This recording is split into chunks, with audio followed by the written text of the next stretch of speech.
Cloudcast Media.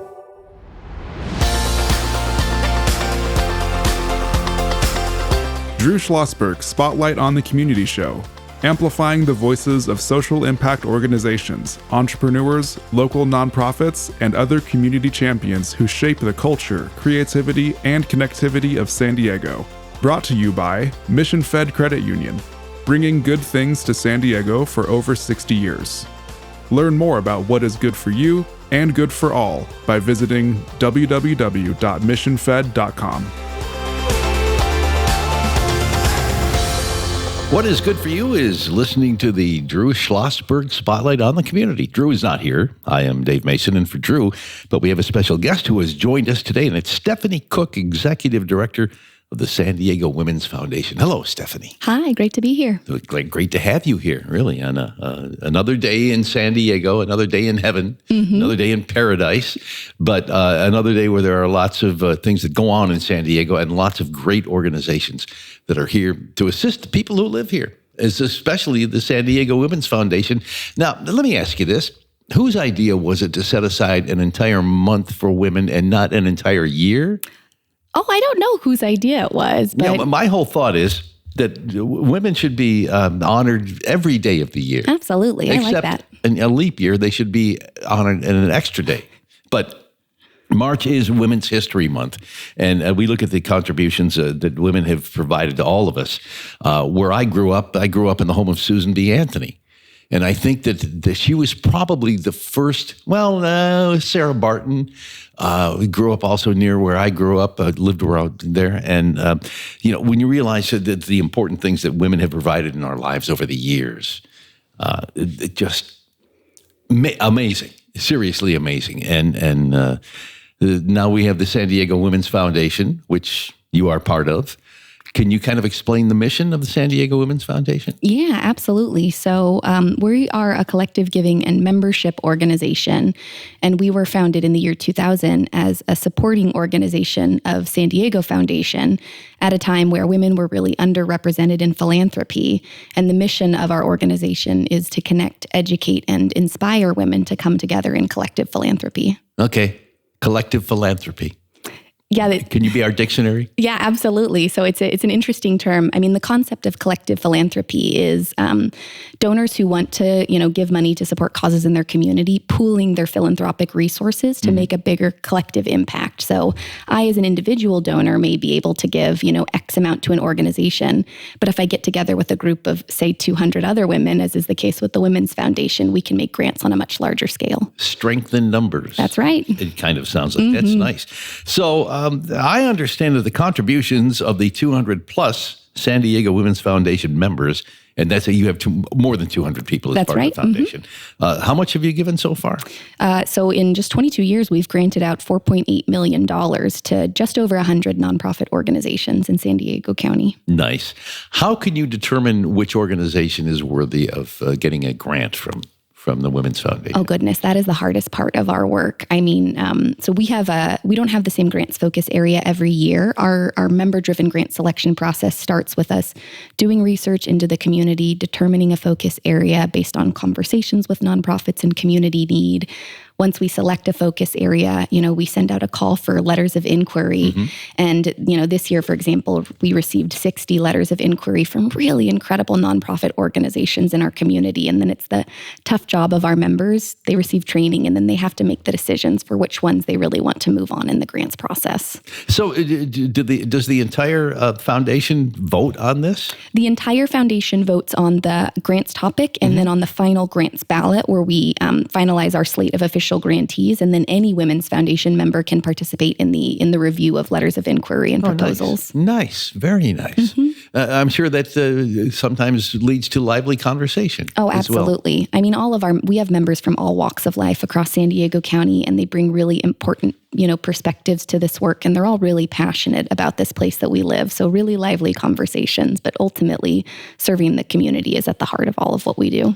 How has the pandemic affected the foundation? Yeah, I mean, it impacted us in a lot of ways. Of course, as a membership organization, we were used to bringing our members together for in-person events, being present in the community with the nonprofit partners we're working with. And we had to step back, figure out how to do our programming in a virtual landscape, keep our members engaged, and hold on to the relationships we've built with nonprofits. We're very fortunate. We weathered the storm of the pandemic, but we heard from a lot of our nonprofit partners that it was difficult to keep their doors open. Mm-hmm. Wow. But you've helped. We have helped. Right when, we went into the pandemic, we made the decision to release all restrictions on our grant funding, and that has held true to today. So, any funds that we had released pre-pandemic that had restrictions, say an organization had written in and requested X amount for pencils, we said, if you need to use it on something else, if you need to use it to keep the lights on, to pay your staff so you don't have to let them go, use it however you need to. So when an organization gets a grant from the Women's Foundation, what kind of responsibility do they have to you to let you know how that grant is being used? There is a responsibility to let us know how the grant is being used, not how the money's being spent. That's part of what trust-based philanthropy is granting the dollars and allowing a nonprofit organization the freedom to use those funds as needed. But, rather than, a responsibility, I'd say we work on building relationships over the course of our grant term. So we have impact liaisons. Those are Women's Foundation members who sort of stay with that organization over the course of the grant life. We also invite a representative from each organization we grant funds to join us as a member. And we build relationships so that we can spotlight and uplift their work and success stories. Nice. So I guess working with one organization could lead to a possible grant for another organization. Absolutely. Or vice versa, really. The organizations can become part of the foundation as well. Mm-hmm. You mentioned that the foundation has been around for 23 years. Mm-hmm. How was it founded and why? Yeah, so founded, as a supporting organization of San Diego Foundation. I think I mentioned a little bit earlier. Looking back 23 years ago, that was a time when women really were massively underrepresented in philanthropy. And it was a time when this concept of women's collective giving circles was just starting to come up. We were actually one of the first, collective giving organizations like ours in the nation. I think Washington Women's Foundation was the first, and we were modeled after them. Wow, that's amazing. It really is amazing. I'll get to find out more here in just a second. This is Drew Schlosberg, Spotlight on the Community on Cloudcast Media. It's brought to you by Mission Fed Credit Union, bringing good things to San Diego for over 60 years in the Mission Fed studios today with Stephanie Cook, Executive Director of the San Diego Women's Foundation. The challenges for your organization, there has to be a few anyway. Oh, certainly. Despite being a foundation, we are also a nonprofit, a 501c3, so we certainly face our own challenges. As a membership organization, one of ours, of course, is membership growth, recruitment strategies. One of our goals is to make sure that our membership body is as diverse as this community we serve. So we're always working to reach out to new pockets of the community, invite members to join us. And then, of course, there's the challenges that our nonprofit partners face and trying to make sure that we're doing our best as funders to really support the nonprofits in our community. What walks of life are involved with the Women's Foundation? All walks of life, really. I think that one thing that we took a really hard look at a couple years ago was sort of the backgrounds and the demographics of our members, and recognized that, we weren't really adequately representing San Diego County. So we've been, doing surveys of our members to try to figure out how far we are off of, census baselines for, racial demographic data. We've adjusted our dues structure. We used to have, a $1,250 rate that was only open for members under 40, and then our standard rate, which was $2,500. Now either dues level is open to any member based on giving capacity. Folks join us that are nonprofit staff, that are retired working professionals from the for-profit industry. They come from all over. We hear talk every day about inflation, prices of everything gone up. How has that affected your members? Yeah, it certainly has. I think, thinking about how many philanthropic dollars our members have to give. One of the reasons that we were happy to make that switch so that either giving level is open to any member based on giving capacity is to create space for members who are experiencing financial hardship. So I think we've certainly seen some truth in that, but we've also seen members say, the dollar's a little bit tighter today, but what I can, contribute to the community, I want to. So we've seen really excellent retention. Very nice. What projects are you working on now? So our current funding focus area is addressing disparities in early childhood education, and more specifically promoting kindergarten readiness in under-resourced communities. So we're right in the midst of this granting cycle. We've already wrapped up the letters of inquiry. Our members are in the process of reviewing proposals from a number of really talented organizations. And in June, we're anticipating granting out, $200,000 to $300,000 to support that cause. I don't know how qualified you feel to mentioning this, but I remember you mentioned the kindergarten preparedness. Mm-hmm. I remember when I went to kindergarten, I was like, "What? I have to go where? Mm-hmm. For how long? And what is it that you can really? How can you prepare a child to go into kindergarten?" Yeah, I think there's a lot of ways. Of course, there's pre-K education opportunities across the county. Some communities have more opportunities for kiddos, and some have less. Mm-hmm. Of course, children who come from a home where there's lots of resources, where they have access to books and parents who are there with them and learning opportunities.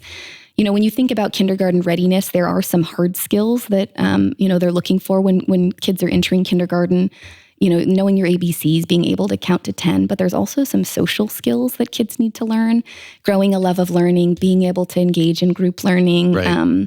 Those types of things. So making sure that kiddos from under-resourced communities are meeting those milestones so that they can enter kindergarten at the same level as their more resourced peers. Boy, you're bringing some kindergarten memories into my mind. When I was growing up, I had a good friend, and we had magazines and books where you could take little parts of it and cut them up. And when I got into kindergarten, I saw the same books and I started cutting things up. And they said, "You can't do that." I said, "What do you mean I can't do that?" And these are things, when you stop and you think about this now so many years later, but these are things that children need to learn. And they have to understand, and getting into a social situation that they haven't been in before mm-hmm. is a real tough thing. Absolutely. And it's important. And hearing that, you're getting involved in that is truly special. Yeah, and I think for our members, as I mentioned, our members are the ones who select the grants focus area every year, and I think the reason they chose to focus on this funding priority this year was because of a number of really staggering facts that stuck out when we were doing research and talking to nonprofits engaged in this space. Kids who aren't meeting those milestones, those academic and social milestones mm-hmm. to be considered kindergarten ready, they face serious ramifications. They're up to 7 times more likely to be suspended or expelled over the course of their academic career, which of course has ramifications Sure. later in life. And up to 50% of children living in poverty don't meet those academic and social milestones by the time they're 5. So I think it was really important for our members to put some funding behind this work. I love that thought. I love that, what you're doing and all that. We appreciate that. Stephanie Cook is the executive director of the San Diego Women's Foundation.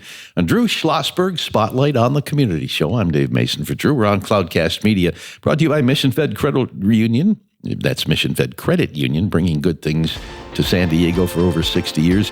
From the Mission Fed studios, we will be right back. When you do your banking with Mission Fed, you get great rates on auto and home loans. That's good for you, but something good also happens for a lot of other people.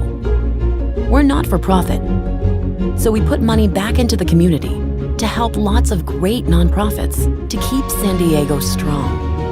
So you're not just getting something good, you're doing something good. Come to Mission Fed. It's banking that's good for all.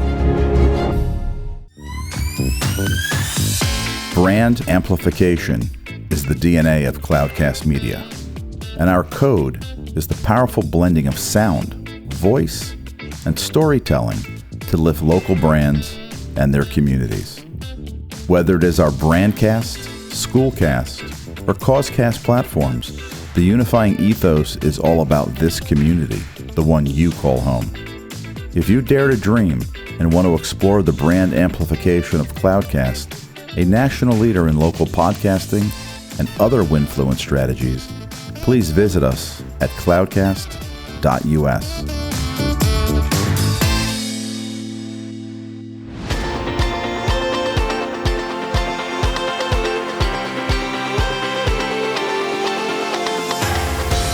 This is Drew Schlosberg, Spotlight on the Community. I am Dave Mason. We're in the Mission Fed studios today, and Stephanie Cook, Executive Director of the San Diego Women's Foundation.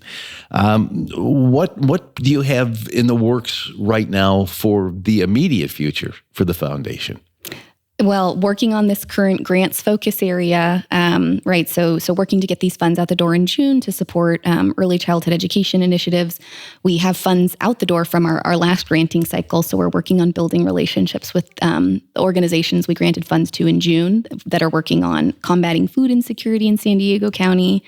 We're in the process of accepting new nonprofit staff in our fellowship program, which is an opportunity to build relationships with, folks working in the nonprofit industry across San Diego County. We just have a lot of exciting stuff going on. So when you wake up in the morning, do you have to, is your mind already working on, here's what I'm going to do today. Here's the next problem I'm going to solve. And it seems like a lot of people in nonprofit organizations are destined to at least try, if not successfully solve issues in the community.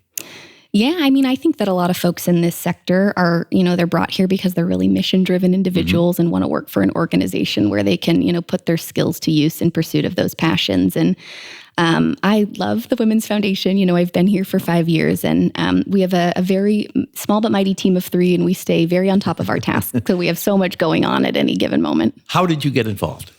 I have a background in women's studies and, went away to Chicago for a time, one very cold winter, studying women's movements in Latin America, and came back to San Diego and knew I wanted to sort of put that background on the transformative power of women's movements into practice, and saw nonprofit work as an avenue where I could make that happen. And I've had the privilege of now working for 2 nonprofits in San Diego that are women's organizations working to make change. Very nice. You're originally from San Diego? That's right. Born and raised in Lakeside. Aha. Okay. Very nice. And you have to, when you take a look at people such as yourself who decided to get involved with the nonprofit world and be a part of the nonprofit world, what do you find is the most rewarding about what you do now? Oh my goodness, there's so much that's rewarding about it. I think within the Women's Foundation, sort of the evolution of how we've grown over the past couple of years is really rewarding. We've always been an incredible organization making an important impact in the community, but the way that we've really leaned into listening and learning and adapting what we're doing to make sure that we're really serving the nonprofit community. And I'd say personally, being at the Women's Foundation every year with a different focus area, it's a new opportunity to learn about something else happening in our community, to build new relationships with nonprofit staff and leaders and community members. And it just is such a privilege to get to support that work and learn something new every day. You mentioned listening and learning, which in some people's minds may be just the opposite of what they see a foundation like this as. Because, first of all, you're granting money to organizations. And when you say you're listening and learning, well, no, you're the one. We have the money. This is what other people may perceive, but it doesn't sound like it's the case. No, and I do think that, unfortunately, philanthropy as a sector has had a bad reputation, especially because when you look back at the history of granting really restricted funds, grant-making organizations would often come into relationships with nonprofits saying, we know how you should spend this money. Here's what we want to see. Exactly. That's not the ethos of the Women's Foundation. We come into these relationships saying, you are the experts. We've done our vetting, we've done our due diligence to make sure that you really have sort of the people and the vision, and the stability to have the impact that they hope to have, but really trusting them and having the honor of just being able to support their work. That's how we approach those relationships. But can you think of some of the other organizations that you have helped in the past? Oh, yeah. Just yesterday we were on a farm tour with Coastal Roots. Oh, wow. That's an organization we granted funds to last year in June as part of our cycle, combating food insecurity in San Diego County. And what a learning moment. We were out on a farm tour walking around learning about their, efforts to provide hyper-local, nutrient-dense organic produce to communities that otherwise wouldn't have access. We wouldn't know anything about that kind of work if we weren't open to listening and learning from them. When you're not doing what you do, what do you do? How do you separate yourself from what you do? I mean, like in your off time. Oh, I never do. I mean, I'm on a couple of boards, all of them nonprofit focused. A lot of, friends in this community. I think, again, folks who come to the nonprofit sector are often really passionate about their community and community change. So I do dedicate a lot of my off time to, being part of this beautiful community and learning about it. I think I find that fascinating because it's a 24/7 job for a lot of people. And I know that what I do are the people in my industry. We talk to each other on a daily, weekly, and it just drives my wife crazy. My wife's a nurse. When she gets together, she will talk to other nurses about nursing things and medical things. And she says, when you radio people, you get together, that's all you talk about. And my eyes glaze over and I go, well, I understand that, but it's just the way we feel about what we do. And that's something, I think the world needs this. It needs more people like this, actually, not those who want to. There are other people. My son, who's now 30, likes to hike. And it helps him to separate what he does. He's a digital marketer. He has to put it aside sometimes. And some people are like that. And then there are other people such as yourself who just keep on going and keep on going and keep on going. And how long will you keep going? I mean, as long as I'm able to. I'm really passionate about this work. I'm really dedicated to the nonprofit sector. This is my home. So I, intend to be here for a very long time. Did you, when you were young, what did you want to be? I wanted to be a forensic scientist. Really? Yep. Yeah. I can't even remember where it came from, but I loved science classes when I was younger. And I remember there was a contest put on by Better Education for Women in Science and Engineering to write an essay. And I wrote an essay about forensic science. And I won this essay contest and got to spend the night in the former Museum of Man, now Museum of Us. And I thought, I'm going to do this someday. And, look at me now, but I'm so happy with where I landed. Wow. So tell me about forensic science. I don't remember a darn thing about my essay. Okay. But that was what your interest was. Yeah. And look at you now. Yeah, look at me now. It's... Back when I was a young budding radio person, I decided that, well, maybe I should go somewhere else and look for somewhere else. And I applied and interviewed with Eastman Kodak Company, which is a big employer from where I grew up, and filled out all the paperwork and sat there with the interviewer, and we talked about everything. And he says, "What are you doing now?" And I told him, I think I was 18 years old at the time, maybe 19, and a recent high school graduate. And he said, you really don't want to work here. I said, what do you mean? Because my mother had worked at Eastman Kodak for years and years, and every year they would do a bonus, and they would make sure that she, the family was well taken care of. He said, because I see what you feel for what you do, and he says, I want you to continue to do that. Well, I was making $1.65 an hour at that point, being on the radio, and thinking, oh, you're going to get rich someday. Well, I got rich, and I admittedly got rich, but it wasn't financially rich. It was just the life experience. And I can see that in you, and I see that in a lot of people who work with nonprofit organizations. For the San Diego Women's Foundation, how long will it be around? How long will you be a part of it, and how long will it be around, and what will happen in the future? I'll be a part of the Women's Foundation as long as they'll have me. I love this organization. I have such an incredible, passionate, talented board of directors, and they're so supportive of, my vision and sort of the work that we're doing, really committed to action. So I intend to be part of the organization for a very long time. In terms of how long the Women's Foundation will exist, we're going to be here as long as the community, has need for us in this space. I think the goal of any nonprofit organization is hopefully to someday be obsolete, because the problem you're trying to tackle just isn't a problem anymore. Yeah. But, as long as there's space for women to grow in philanthropic leadership and space for us to help push other funders to embrace things like, trust-based philanthropy and need to get collective grant funding out into the community, we'll be here. I'm not sure that I really posed that question correctly, because we appreciate the San Diego Women's Foundation. Mm-hmm. We appreciate all of the nonprofits that are in town here. Right. And I wouldn't for a minute suggest that it would go away. Yeah. There are certain things that we deal with, certain illnesses that we deal with, and we hope that someday that those illnesses will be solved. But I would think that an organization like the San Diego Women's Foundation will today solve one issue, or at least make one issue less important and find another one.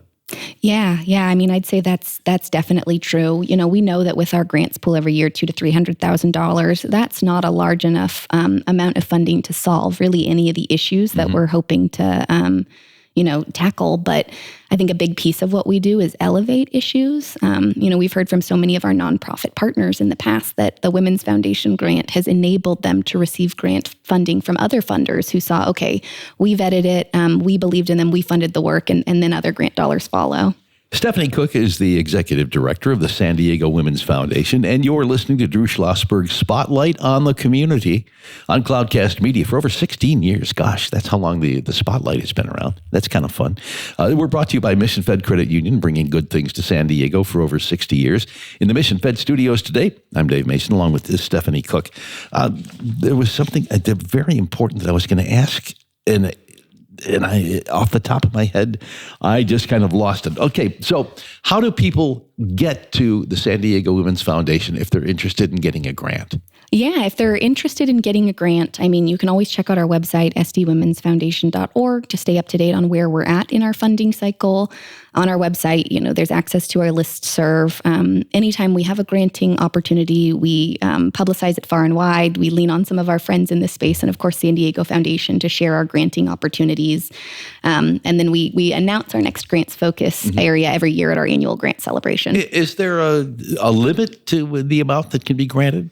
There's no hard limit. I think the largest grant that we've ever made is $75,000 of independent SDWF money. We made a larger grant with the support of San Diego Foundation, but it's just, looking at our grants pool of $200,000 to $300,000. I think most organizations, though they have a need that's greater than what they ask for from us, they look at that grants pool and say, okay, what's a realistic ask for us in this space? Wow. So in the next 30 seconds or so, what would you like to say to the people of San Diego who are listening to this podcast? Ooh, in 30 seconds. Okay. If you are interested in learning more, I encourage you to go to our website, sdwomensfoundation.org. Of course, if you have capacity to join us as a member, we would welcome you with open arms. If you just want to support our work, you can make a contribution to our organization directly or to support our grants pool if you want to help us make an impact in this early childhood education space. And if none of those are really, in the cards for you right now, check out our upcoming events and join us at one of them. Nice. So what is an upcoming event? We just had our farm tour last night with Coastal Roots. We have a neighborhood connection happening next week at the home of actually our founder, Linda Katz, which is an opportunity to sort of meet people in the community and share a little bit about our work. We've got a book club coming up, in April. Lots of events on the docket for us. Stephanie, thank you. Thank you for being part of the show. Thank you for having me. Always a pleasure, as always. This is Drew Schlosberg, Spotlight on the Community. Stephanie Cook, the Executive Director of the San Diego Women's Foundation. And this is on Cloudcast Media, brought to you by Mission Fed Credit Union, bringing good things to San Diego for over 60 years. We're in the Mission Fed studios, and we thank you for listening. You've been listening to an episode of Drew Schlosberg's Spotlight on the Community show, amplifying the voices of social impact organizations, entrepreneurs, local nonprofits, and other community champions who shape the culture, creativity, and connectivity of San Diego community. Brought to you by Mission Fed Credit Union, bringing good things to San Diego for over 60 years. Learn more about what is good for you and good for all by visiting www.missionfed.com.